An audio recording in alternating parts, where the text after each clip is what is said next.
Recommends, in which Bob Stone, that's me, owner of Right Blend Bookshop in Liverpool, recommends some books for you. Now, as we have just landed in December, yesterday as I record this, we can't really get away without talking about Christmas. Christmas in our household was always a time to give books.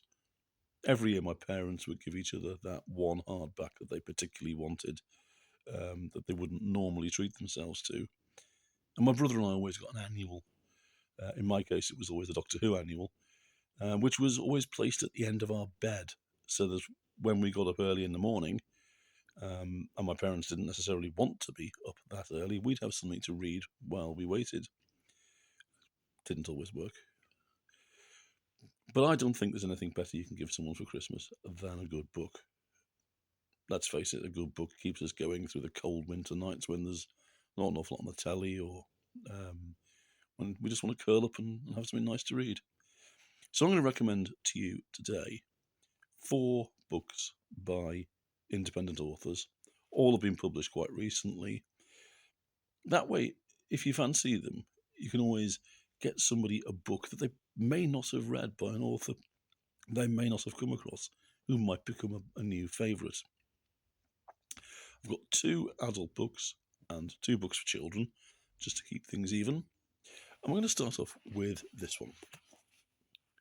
It is called Throwing Salt at the Devil by Andrea Moulding. Now, if, like me, you've lived through the 1980s, yeah, I know, I don't look like it, thank you. This book will be full of very familiar details.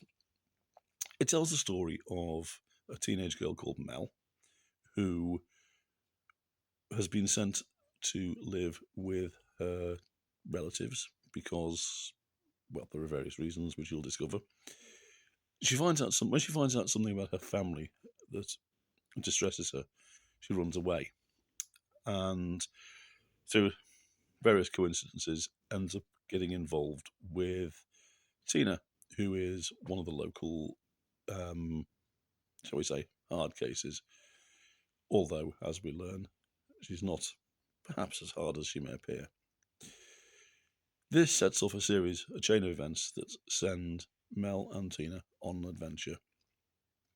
And the book is full of memorable characters, particularly Mrs. Wilbraham. Look out for her, she's fantastic. And it's a cracking story, beautifully told, full of 1980s detail. The book couldn't be any more set in the 1980s if it wore leg warmers. There's one particular one that sticks in my mind. I won't spoil too many, but the one that really stuck in my mind and made me smile was when Mel is watching Top of the Pops, and this new band called Culture Club with a singer called Boy George appear for the first time, and the episode is presented by the legendary John Peel. Now I remember that very episode. And one of the reason it made me smile is that Mel's dad's reaction to seeing Boy George for the first time was exactly the same as my father's. And I think anybody who saw it will think straight away, I remember that. My dad did exactly the same thing. And you don't have to have been obviously lived through the 1980s to appreciate this book. But it just adds an extra little level of enjoyment if you were. If not, it's still a cracking story, a great read, and thoroughly recommended. So that is Throwing Salt at the Devil by Andrea Moulding. The next recommendation for grown-ups is this one. It is called Confide in Me, and it's written by Bella Roan. Now, this book is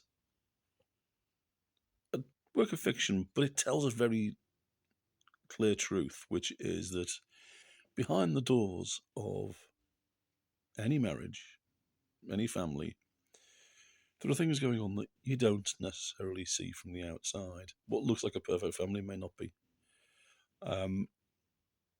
We see one such family in this book. Carrie and her family are caught in a situation where Carrie's husband Matthew is working hard, working long hours to try and provide for the family, but in doing so, he is in fact neglecting them. Carrie is a fascinating character. She wants her own life. She feels stuck. She feels bored. And that leads her to perhaps make not the best decisions. But it's a very real book. It's a very human book. And shows real people living through real problems and real situations. It's a cracking read, though. Great story. I thoroughly enjoyed it.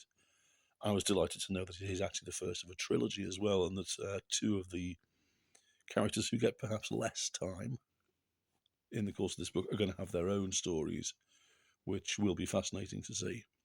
So there we go. That is Confide in Me by Bella Roan. Now on to the children's books. Now, if you like reading bedtime stories to your child, and let's face it, everyone does, you'll love this one. It's called The Adventures of Debbie's Dad, and is written by Deborah Bell and illustrated by Lisa Williams. And the great thing about this is that it is a bedtime story about telling bedtime stories. Debbie's Dad, the Debbie's Dad of the title,